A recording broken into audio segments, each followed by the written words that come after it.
से जुड़े हुए महत्वपूर्ण प्रश्न कवर करेंगे जो आपके आने वाले सभी एग्जाम के लिए काफ़ी ज़्यादा इंपॉर्टेंट है और 100% यहाँ से क्वेश्चंस एग्जाम में पूछे जाएंगे। वीडियो को ध्यान से देखिएगा, ट्रेंडिंग टॉपिक है और काफ़ी ज़्यादा डिमांड में है। लास्ट में क्वेश्चन भी पूछा है मैंने आप सभी लोगों से, जिसका आंसर आपको कमेंट करके बताना है।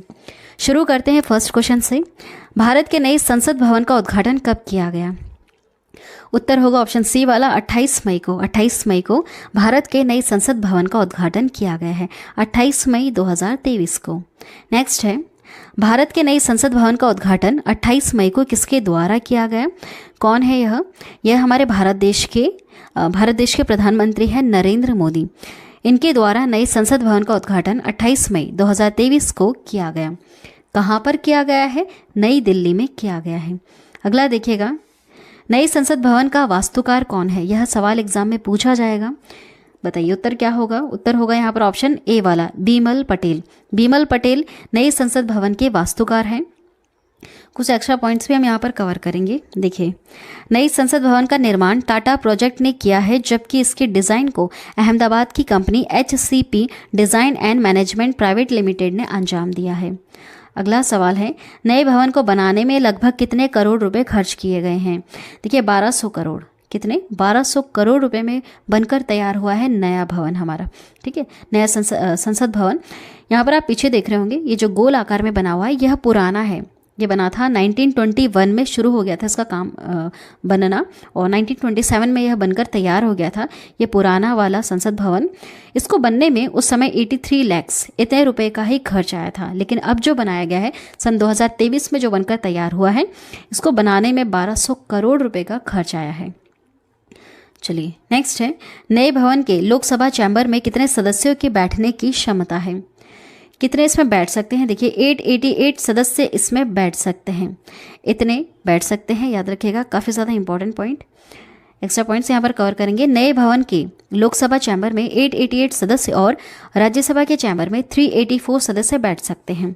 दोनों सदनों की संयुक्त बैठक होने पर लोकसभा कक्ष में कुल 1280 सदस्यों के बैठने की व्यवस्था की गई है। बहुत ज़्यादा बड़ा बनाया गया है। नई संसद भवन की आधारशिला कब रखी गई थी? कब रखी गई थी? तो उत्तर होगा ऑप्शन ए वाला, 10 सितंबर 2020 को नई संसद भवन की आधारशिला रखी गई थी। याद रखिएगा, इंपॉर्टेंट है। देखिए एक्स्ट्रा पॉइंट्स, पीएम मोदी ने 10 दिसंबर 2020 को नए भवन की आधारशिला रखी थी और 3 साल से कम समय में यह बनकर तैयार हो गया। ज़्यादा समय नहीं लगा, 3 साल में ही यह बनकर तैयार हो गया था। और जो पहले बनाया गया था, जो पुराना बनाया गया था, उसको बनने में करीबन 5 साल के आसपास का समय लगा था, है ना। ये देखिए, अगर हम वर्ग मीटर की हम बात करें कि कितने एरिया को घेर रहा है, तो 64,500 वर्ग मीटर में फैली ये 4 मंजिला इमारत है, जो किस शेप में बनी है, किस आकार में? त्रिकोणीय आकार की बनी हुई है। ठीक है, यह शेप भी आप याद रखिएगा। जो पुराना है वह गोल आकार में बना है, लेकिन जो अब नया बना है यह 4 मंजिल भी है और त्रिकोणीय आकार में बना हुआ है। चलिए अगला देखिएगा, संसद भवन में कितने प्रवेश द्वार हैं? कितने मुख्य प्रवेश द्वार है इसमें? तो 3 हैं। ठीक है, 3 है। तीनों का वैसे अलग अलग नाम है। देखिए आगे कवर करते हैं। इस इमारत के 3 मुख्य द्वार हैं। एक का नाम है ज्ञान द्वार, दूसरा है शक्ति द्वार और तीसरा है कर्म द्वार, है ना। ज्ञान, शक्ति, कर्म द्वार, ये 3 मुख्य इसके द्वार हैं। इसमें VIP, सांसदों और आगंतुकों के लिए अलग अलग प्रवेश द्वार भी बनाए गए हैं। नेक्स्ट क्वेश्चन है, नई संसद में लोकसभा कक्ष की थीम क्या है? जैसे आप यहाँ पर डिज़ाइन देख रहे हैं, लोकसभा कक्ष और राज्यसभा कक्ष दोनों की थीम अलग अलग है। जो लोकसभा कक्ष थीम आपको दिख रही है यहाँ पर, अगर आप ध्यान से देखेंगे तो यह राष्ट्र पक्षी मोर के पंख की तरह आपको डिज़ाइन देखने के लिए मिलेगी। जो हमारे देश का राष्ट्र पक्षी है मोर, उसके ऊपर यह थीम रखी गई है लोकसभा कक्ष की, है ना। चलिए अगला देखिएगा, नई संसद के राज्यसभा कक्ष की थीम क्या है? राज्यसभा की कक्ष की थीम अगर आप देखें, ध्यान से अगर आप देखेंगे तो यह आपको राष्ट्रफूल कमल की तरह दिखेगा। ठीक है, दोनों आपको याद रखना है। लोकसभा कक्ष की थीम क्या है? राष्ट्र पक्षी मोर है, जो ग्रीन कलर में आपको दिख रहा है, और राज्यसभा कक्ष की थीम क्या है? राष्ट्रफूल कमल जैसी है। ठीक है, आपको यहाँ पर पूरा लाइट पिंक इस तरह से कलर देखने के लिए मिलेगा। चलिए नेक्स्ट है, संसद भवन के उद्घाटन के उपलक्ष्य में कितने रुपए का एक विशेष सिक्का सिक्का जारी किया गया, सिक्का भी जारी किया गया है और डाक टिकट भी जारी की गई है, याद रखिएगा। तो सिक्का, कितने रुपए का सिक्का जारी किया गया है? 75 है ना, 75 रुपये का सिक्का जारी किया गया है इसमें, इस उपलक्ष्य पर। स्पेशल कॉइन है। देखिए, प्रधानमंत्री नरेंद्र मोदी ने रविवार 28 मई को नई संसद भवन का उद्घाटन किया। इस अवसर पर 75 रुपये का सिक्का और एक विशेष स्मारक का डाक टिकट भी जारी किया गया। दोनों पॉइंट आपको याद रखना है, काफ़ी ज़्यादा इंपॉर्टेंट है। नेक्स्ट क्वेश्चन है, नई संसद में ऐतिहासिक राजदंड सेंगोल को लोकसभा अध्यक्ष के आसन के समीप स्थापित किया गया। सेंगोल किसका प्रतीक होता है? यह काफ़ी ज़्यादा चर्चा का विषय है। देखिए, यह सत्ता हस्तांतरण का प्रतीक है, सत्ता हस्तांतरण का प्रतीक है। यहाँ पर कुछ एक्स्ट्रा पॉइंट्स हम कवर करेंगे। ब्रिटिश शासन से सत्ता हस्तांतरण के प्रतीक ऐतिहासिक सेंगोल को नई संसद भवन में स्थापित किया गया। देश के पहले प्रधानमंत्री जवाहरलाल नेहरू ने अंग्रेजों से सत्ता हस्तांतरण के प्रतीक के तौर पर सेंगोल को लिया था, जो लंबे समय से प्रयागराज के एक संग्रहालय में रखा हुआ था। सेंगोल एक ऐसा राजदंड है जिसे सत्ता पर अधिकार के प्रतीक के रूप में जाना जाता है। देखिए, जो देश के पहले प्रधानमंत्री हमारे पंडित जवाहरलाल नेहरू जी, जब उनको पता चला कि इस तरह की कोई प्रथा पहले के राजा महाराजा चलाया करते थे, जैसे चौल राजा थे ना, सम्राट वगैरह था, तब इस तरह की कोई प्रथा चला करती थी। एक राजा से जब सत्ता दूसरे राजा के हाथ में जाती थी तो सेंगोल को उनके हाथ में दिया जाता था। जब उनको यह प्रथा पता चली पंडित जवाहरलाल नेहरू को, तो इन्होंने तमिलनाडु से सेंगोल को मंगवाया और अंग्रेज़ों के हाथ में दिया ताकि वापस उनसे ले सके इस प्रतीक के रूप में, ताकि उनको यह एक तरह की वो बस प्रथा करना चाहते थे, यह प्रूफ करने के लिए कि अब ये जो सत्ता है ये अंग्रेज़ों के हाथ से हमारे हाथ में आ चुकी है। तब इसका प्रयोग किया गया था। उसके बाद तो इसको एक संग्रहालय में रख दिया। कौन से संग्रहालय में? प्रयागराज के संग्रहालय में रख दिया गया था। लेकिन अब जब ये नया संसद भवन बना है ना हमारा, तब यहाँ पर इसको वापस स्थापित किया गया, वापस यहाँ पर लाके रखा गया है, ठीक है, ताकि यह बताया जा सके कि अब सत्ता किनके हाथ में है। जो अभी सरकार बनी हुई हमारी, उनके हाथ में सत्ता है। बस ये चीज़ दिखाने के लिए अब यहाँ पर इसको रखा गया है ना। सेंगोल एक ऐसा राजदंड है जिसे सत्ता पर अधिकार के प्रतीक के रूप में जाना जाता है। ये मेन लाइन है, बस आपको यही याद रखना है। बाकी इसके पीछे की क्या स्टोरी है ये हमने कवर कर ली। चलिए नेक्स्ट है, मौजूदा संसद भवन का निर्माण कब शुरू हुआ था? कब शुरू हुआ था? तो देखिए 1921 में शुरू हुआ था। ये जो पुराना आपको दिख रहा है ना, इसका निर्माण काम 1921 में शुरू हुआ था और इसको बनने में लगभग 5 साल का समय लगा था। और रुपए की हम बात करें तो काफ़ी कम रुपए लगे थे, 83 लाख के आसपास लगे थे। नेक्स्ट देखिएगा, कुछ एक्स्ट्रा पॉइंट्स हम यहाँ पर कवर करेंगे। मौजूदा संसद भवन का निर्माण 1921 में शुरू हुआ था और 1927 में बनकर यह तैयार हो गया था, जो लगभग 100 साल पुराना है। तो 100 साल पहले की जो टेक्नोलॉजी थी और जो अभी की जो टेक्नोलॉजीज है उसके अनुसार ये फिट नहीं बैठ रहा है, इसलिए भी नए भवन को बनाने की ज़रूरत पड़ी।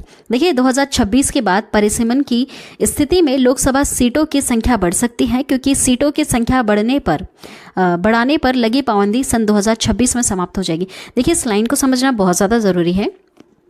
अभी जो सीटें हमारे पास चल रही हैं, लोकसभा की जो सीटें हैं, राज्यसभा की जो सीटें हैं, यह पहले के अनुसार चल रही है। पहले की जो जनसंख्या थी उनके कैलकुलेशन के आधार पर ही चल रही है। लेकिन सन 2026 तक एक डेडलाइन दे रखी है कि उसके बाद जो पॉपुलेशंस होगी, हमारे देश की जो पॉपुलेशन होगी ना, उसके अनुसार लोकसभा की सीटें और राज्यसभा की सीटें तय करेंगे। तो वहाँ पर सीटें बढ़ने की चांसेस हैं, वो तो बढ़ना ही है क्योंकि पॉपुलेशन काफ़ी ज़्यादा बढ़ चुकी है। उसके अनुसार लोकसभा की सीटें भी काफ़ी ज़्यादा बढ़ेंगी, राज्यसभा की सीटें भी बढ़ेंगी। तो जो पुराना जो बना हुआ है, जो 100 साल पुराना संसद भवन है, उसमें सीटें उतनी नहीं है, इसलिए जो अब बनाया गया है उसमें सीटें भी काफ़ी ज़्यादा बढ़ा दी गई हैं। ठीक है, चलिए नेक्स्ट देखिएगा, भारतीय संसद के कितने सदन हैं? भारतीय संसद जो हमारी है उसके कितने सदन हैं? 2 सदन है, एक है लोकसभा और दूसरा है राज्यसभा। इसके 2 महत्वपूर्ण सदन होते हैं, याद रखिएगा। नेक्स्ट है, संसद का लोकप्रिय सदन कौन सा है? लोकप्रिय से आप यहाँ याद रखिएगा, लोक यहाँ पर भी लिखा है और लोकसभा में भी लोक लिखा है, इस तरह से आप याद कर सकते हैं। यह क्वेश्चन कई बार एग्जाम में आया है, इसलिए आप इस तरह की ट्रिक लगा सकते हैं ना। संसद का लोकप्रिय सदन कौन सा है? लोकसभा है। नेक्स्ट है, संसद के किस सदन को प्रतिनिधि सभा भी कहा जाता है? इसके बहुत सारे नाम हैं। लोकसभा जो है ना, इसके बहुत सारे नाम होते हैं, सारे नाम आपको याद रखना है। लोकप्रिय सदन है, प्रतिनिधि सभा है, निम्न सदन है। चलिए आगे बढ़ते हैं। संसद का स्थायी सदन कौन सा था? स्थायी सदन कौन सा है? राज्यसभा है, जिसे भंग नहीं किया जा सकता है, विघटित नहीं किया जा सकता है, इसलिए इसे कहते हैं स्थायी सदन। राज्यसभा को क्या कहते हैं? स्थायी सदन कहते हैं, याद रखिएगा। नेक्स्ट देखिएगा, भारतीय संसद में शामिल है। भारतीय संसद में कौन कौन शामिल होते हैं? देखिए, भारतीय संसद के 3 अंग होते हैं, लोकसभा, राज्यसभा और राष्ट्रपति। 3 अंग है, लेकिन 2 सदन है। सदन कौन से हैं? लोकसभा और राज्यसभा, 2 उसके सदन होते हैं। ठीक है, चलिए नेक्स्ट है, भारतीय संविधान के किस अनुच्छेद में कहा गया है कि संघ के लिए एक संसद होगी जो राष्ट्रपति और 2 सदनों से मिलकर बनेगी? यह किस अनुच्छेद में कहा गया है? अनुच्छेद 79 में कहा गया है, याद रखिएगा। नेक्स्ट क्वेश्चन है, भारतीय संसद के कितने अंग हैं? बताइए, अभी हमने कवर किया कितने अंग हैं? इसके 3 अंग हैं। कौन कौन से? लोकसभा, राज्यसभा और देश के राष्ट्रपति। नेक्स्ट देखिएगा, संसद का निम्न और उच्च सदन कौन सा है? निम्न अभी हमने देखा, निम्न होता है लोकसभा, है ना, और उच्च सदन होता है राज्यसभा। याद रखिएगा, काफ़ी ज़्यादा इंपॉर्टेंट है। कई बार ऐसे सिंगल क्वेश्चंस भी पूछे जाते हैं कि निम्न सदन किसे कहा जाता है और उच्च सदन किसे कहा जाता है। उच्च सदन होता है राज्यसभा और निम्न होता है लोकसभा। लोकसभा के और नाम अभी हमने देखे, कौन कौन सा? प्रतिनिधि सभा भी कहा जाता है और लोकप्रिय सभा भी कहा जाता है ना, लोकप्रिय सदन भी है यह। नेक्स्ट क्वेश्चन है, संसद के 2 क्षेत्रों के बीच अधिकतम कितना अंतराल दिया जा सकता है? सही उत्तर होगा यहाँ पर ऑप्शन सी वाला, 6 महीने का। ठीक है, 6 महीने का अंतराल 2 क्षेत्रों के बीच में दिया जा सकता है। अगला है, संसद के कितने सत्र होते हैं? याद रखिएगा, संसद के बजट सत्र, मानसून सत्र, शीतकालीन सत्र, ये सभी इसके सत्र हैं।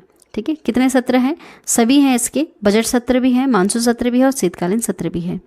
अगला है, लोकसभा व राज्यसभा की संयुक्त बैठक कब की जाती है?